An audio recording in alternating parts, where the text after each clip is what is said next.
나는 약속을 지켰다. 나는 먼 곳에서 너를 가르치고 있었다. 부자 아버지가 말했다. 너는 어린 나이에 돈을 위해 일하는 것이 무엇인지 맛을 보았다. 지난 몇 달을 50년과 곱하면 대부분의 사람들이 평생 무엇을 하며 사는지 네 나름대로 짐작할 수 있을 게다. 무슨 말인지 잘 모르겠어요. 내가 말했다. 나를 보려고 줄을 서서 기다릴 때 기분이 어땠니? 처음에 이 자리를 얻으려고, 다음에는 더 많은 돈을 요구하려고. 끔찍했어요. 내가 말했다. 내가 내 자신을 위해서가 아니라 돈을 위해 일하기로 선택한 것. 그것이 바로 많은 사람들이 살아가는 인생살이가 되는 거다. 부자아버지가 말했다. 그리고 마틴 여사가 네 손에 동전 3개를 때릴 때, 그렇게 3시간의 임금을 받았을 때 기분이 어땠니? 그걸로 충분치 않다고 느꼈어요. 그건 아무것도 아닌 것 같았어요. 저는 정말로 실망했어요. 내가 말했다. 그것이 바로 대부분의 직원들이 월급 봉투를 받을 때 느끼는 기분이다. 특히 그 모든 세금과 이런저런 공제가 있는 후에도 더욱 그렇지. 적어도 나는 세금은 떼지 않는 전부를 받았다. 그럼 대부분의 근로자가 급여의 전부를 받지 못한다는 말인가요? 내가 놀란 표정으로 물었다. 절대로 전부를 받지 못하지. 부자아버지가 말했다. 정부는 늘 자신의 몫을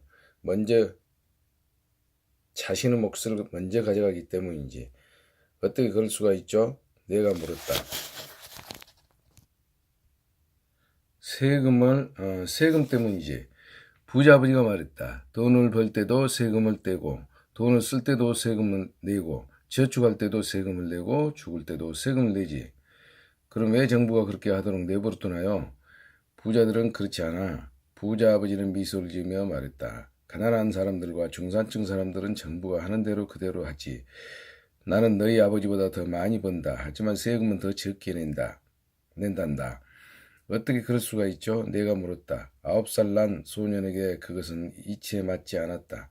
정부가 그렇게 하도록 왜 그냥 두죠? 부자아버지는 말없이 앉아 있었다. 아마도 내가 흥분하지 않고 듣기를 바랐을 것이다. 마침내 내가 흥분을 가라앉혔다. 나는 그런 얘기를 좋아하지 않았다. 나는 진짜 아버지가 세금이 너무 많다고 비표하는 것을 들은 적이 있다. 하지만 아버지는 그에 대해 아무 대응도 하지 않았다. 삶이 아버지를 내두르고 있는 것일까? 부자아버지가 의자에서 천천히 그리고 말없이 몸을 흔들며 나를 보기만 했다. 내게서 배울 준비가 되었니? 그분이 물었다. 내가 천천히 고개를 끄덕였다. 아까 말한 대로 배울 것이 무척 많다. 돈이 자신을 위해 일하게 만드는 법을 배우는 것은 삶을 중요한 공부이다. 대부분의 사람들은 4년 동안 대학을 다닌 후에 교육을 끝낸다. 나는 이미 돈에 관한 내 공부가 평생 계속될 것임을 알고 있다. 왜냐하면 더 많이 배울수록 배울 것이 더 많기 때문이지. 대부분의 사람들은 돈에 관해서는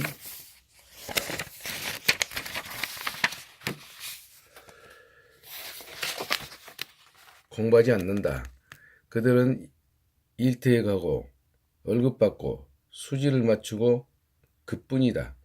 뿐만 아니라 그들은 왜 돈 문제가 생기는지 의아해한다. 그리고 더 많은 돈이 문제를 해결해 줄 거라고 생각하지. 자신의 금융지식이 부족한 것이 문제임을 아는 사람은 거의 없다. 그럼 우리 아버지에게 세금 문제가 있는 것은 아버지가 돈을 제대로 모르기 때문인가요?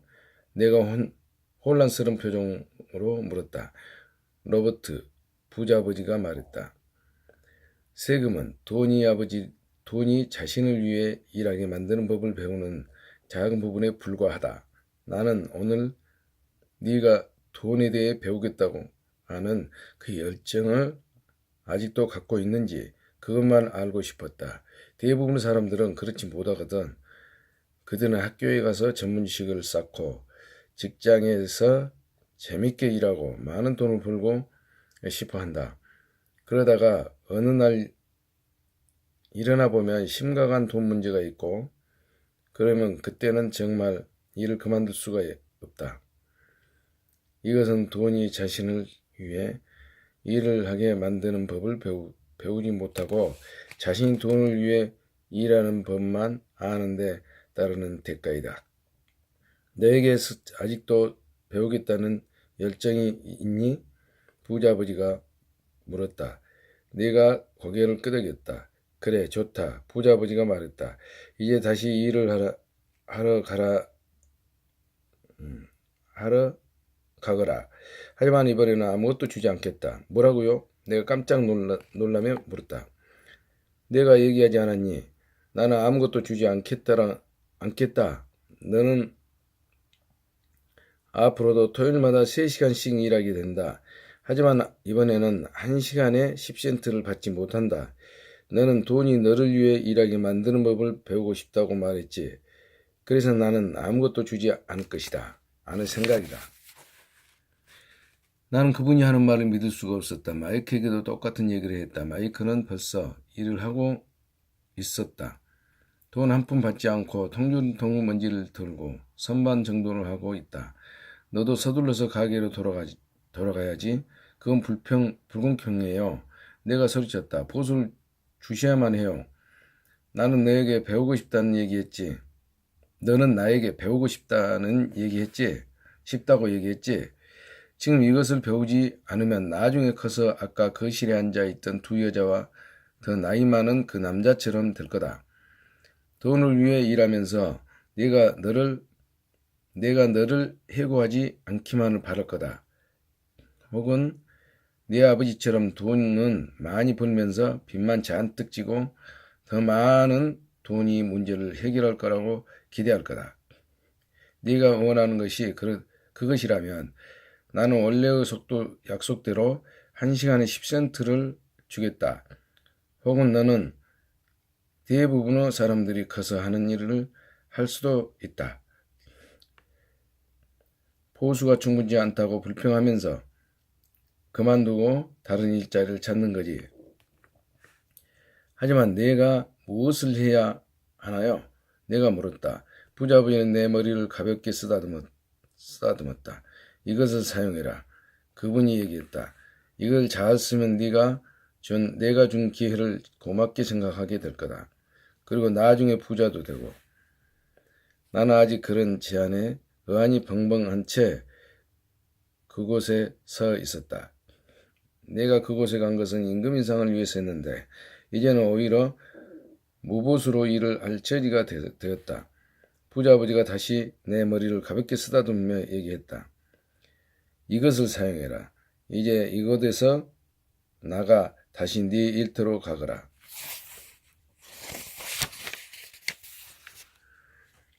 첫 번째 교훈. 부자는 절대 돈을 위해 일하지 않는다.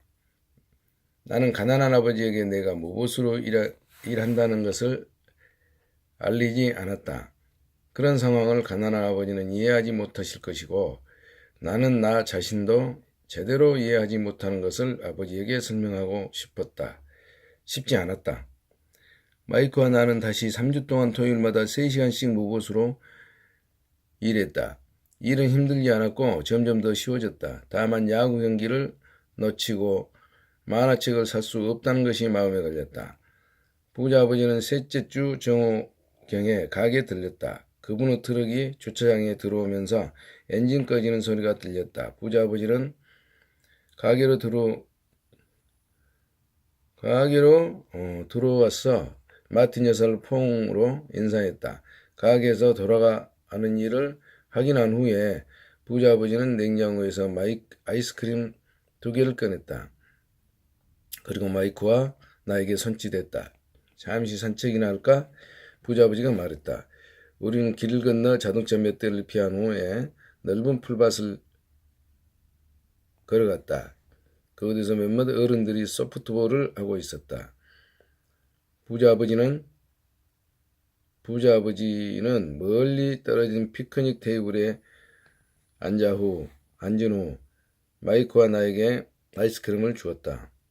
잘 되고 있니? 그분이 말했다. 예, 마이크가 말했다. 나도 같이 고개를 끄덕였다. 그래, 배우는 것이 좀 있니? 부자아버지가 물었다. 마이코와 나는 서로를 바라보며 어깨를 으쓱하고 동시에 고개를 저었다. 내가 가르치고 싶은 것은 돈의 힘을 정복하는 것에 관한 거다. 너희들은 머리를 좀 써야겠다.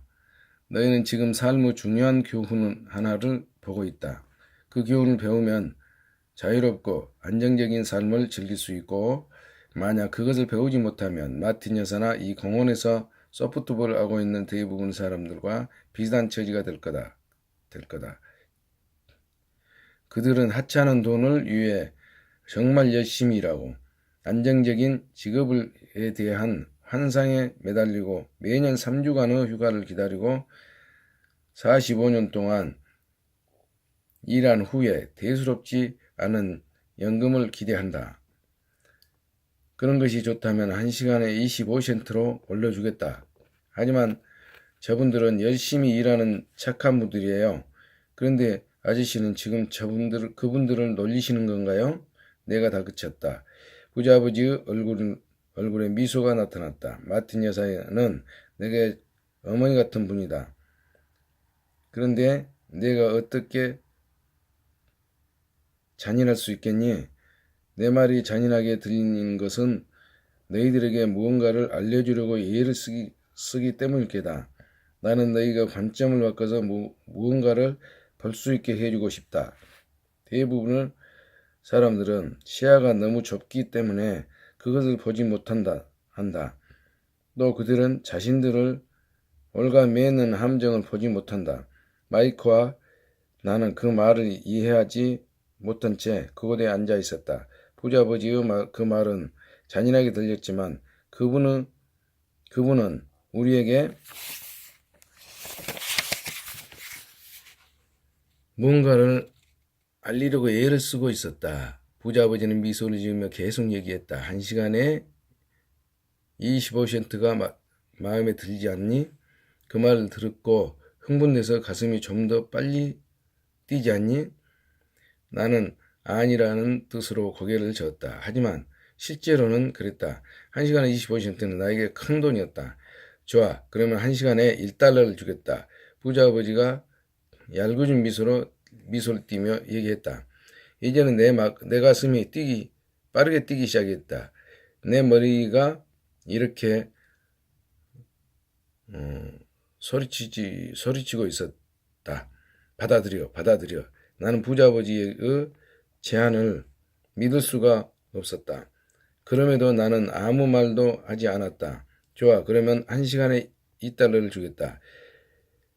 앞설난 소년의 작은 머리와 가슴이 터질 지경이었다. 어쨌거나 1956년에는 1시간에 2달러가 나를 세상에서 제일 부유한 아이로 만들 수 있었다. 나는 그렇게 많은 돈을 벌 수 있다고 생각하지 못했다. 나는 예라고 대답하고 싶었다. 나는 그 제안을 절실히 원했다.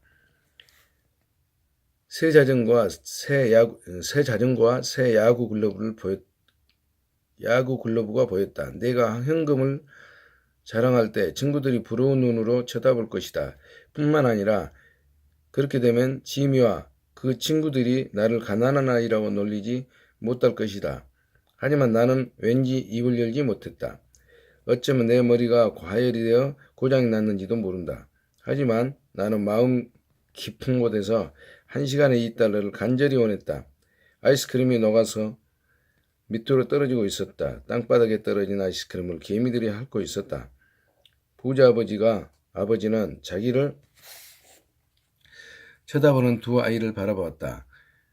아이들은 눈을 휘둥그레졌고 머리는 텅 비었다. 부자아버지는 우리를 시험하고 있었다. 그분은 우리 마음의 일부가 그 제안을 원한다는 점을 알고 있었다. 그분은 어떤 사람이든 돈으로 살 수 있는 영혼의 일부 약한 부분이 있음을 잘 알았다. 그리고 그분은 어떤 사람이든 돈으로 살 수 없는 영혼의 강한 부분도 있음을 잘 알았다. 문제는 어느 것이 더 강하냐뿐이었다. 부자 아버지는 그동안 수많은 영혼을 시험했다. 그분은 누군가와